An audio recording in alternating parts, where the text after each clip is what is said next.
do you think this is headed? What is this? Every aspect of the student, the proposed student league. Do you have thoughts on that? Well, the notion it's proposed as a student should bring a wry smile to everyone's face.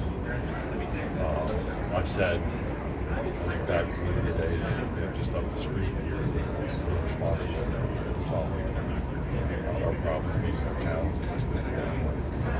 I think Texas sent an email to donors saying they probably need 11 million more for just covering the costs of attendance inclusive for football. Is that something you get? Is kind of similar among all your member institutions? I'm not anybody's donor list, so I don't have it on my corporate state.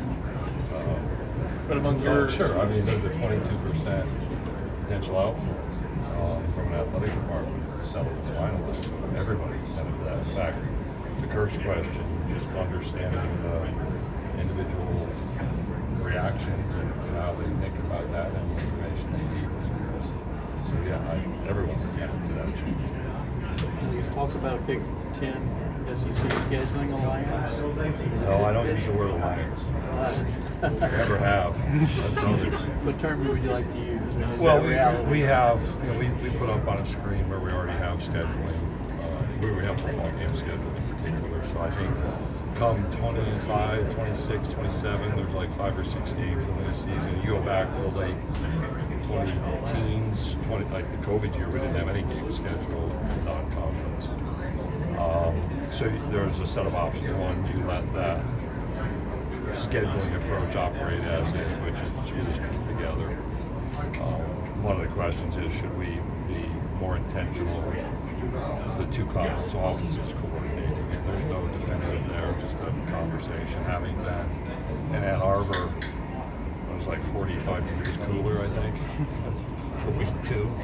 And you see the scope of that game, it makes you think about it more than opportunities. As far as the college football playoff, don't kind of come on the table, right? You want to see how it unfolds this first year, but And again, I'll be clear about that. I think there were some over predictions of something.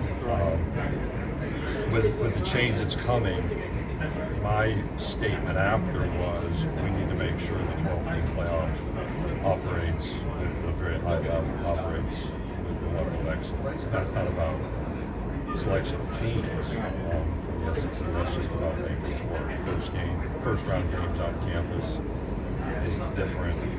The number of rounds will be different. The number of teams will be different. It's not like going from 2 to 4. This is an exponentially good. So we went through those issues. And we looked at future format decision making, but we didn't spend any time on it. Increased games between SEC and Big Ten seem like it would portend staying with an 8-game conference schedule. Is that correct? Not necessarily. do you sense any momentum to stick with the 8 conference games among ADs? And Well, presidents? we're at 8. This year we're at 8. Next year we're at question mark for 26, and we're working through that. Right. There's always been interest within our room in 8 games, and there's interest in 9 games, and there remains interest.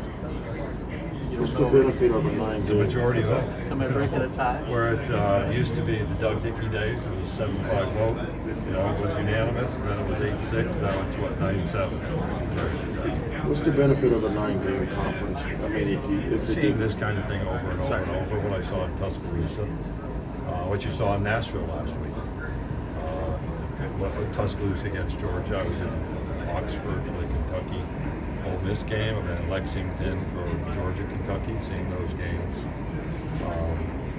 more frequently. Greg, is it coaches are against the 9-game?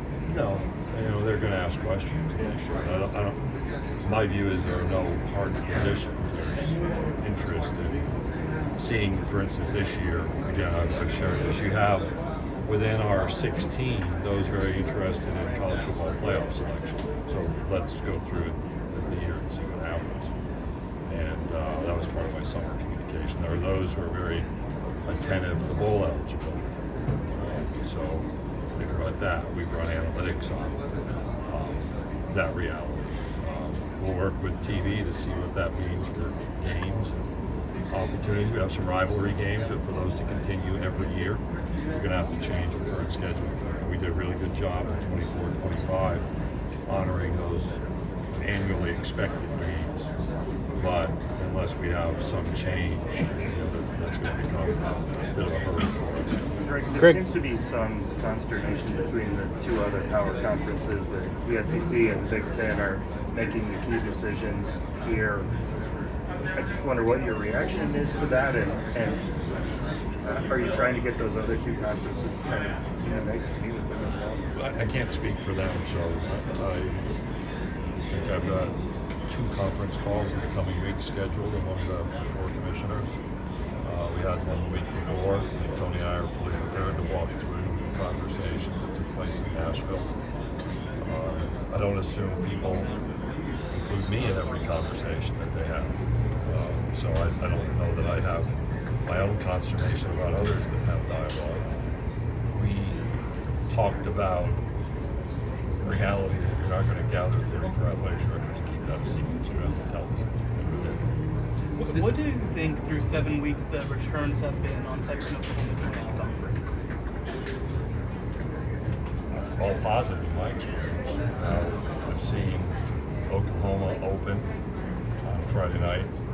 That felt like an SEC game. It was pretty cool for me personally to see the SEC logo on the jerseys and on the field. I was up in Ann Arbor. No quality there.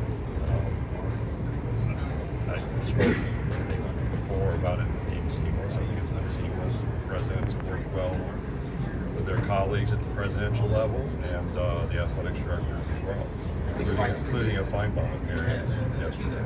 What's it like to see this game specifically in the SEC?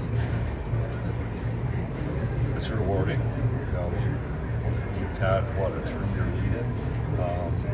For this to be an SEC game, I was here for the first half last year and then went down to College Station for the Alabama game, so that was my first time to experience it. I think the people make it special. It's moved to a different league. Game was special, it is special, it will be special. Is there much significance to the abolition of the national game? Is it just more protection for the games?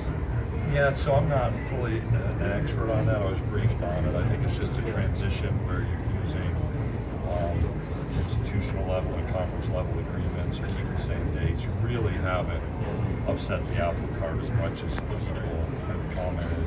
My view is, after I was educated about why the change was appropriate now, that you're still going to have signing dates, you're still going to have windows during which signing takes place, the document. How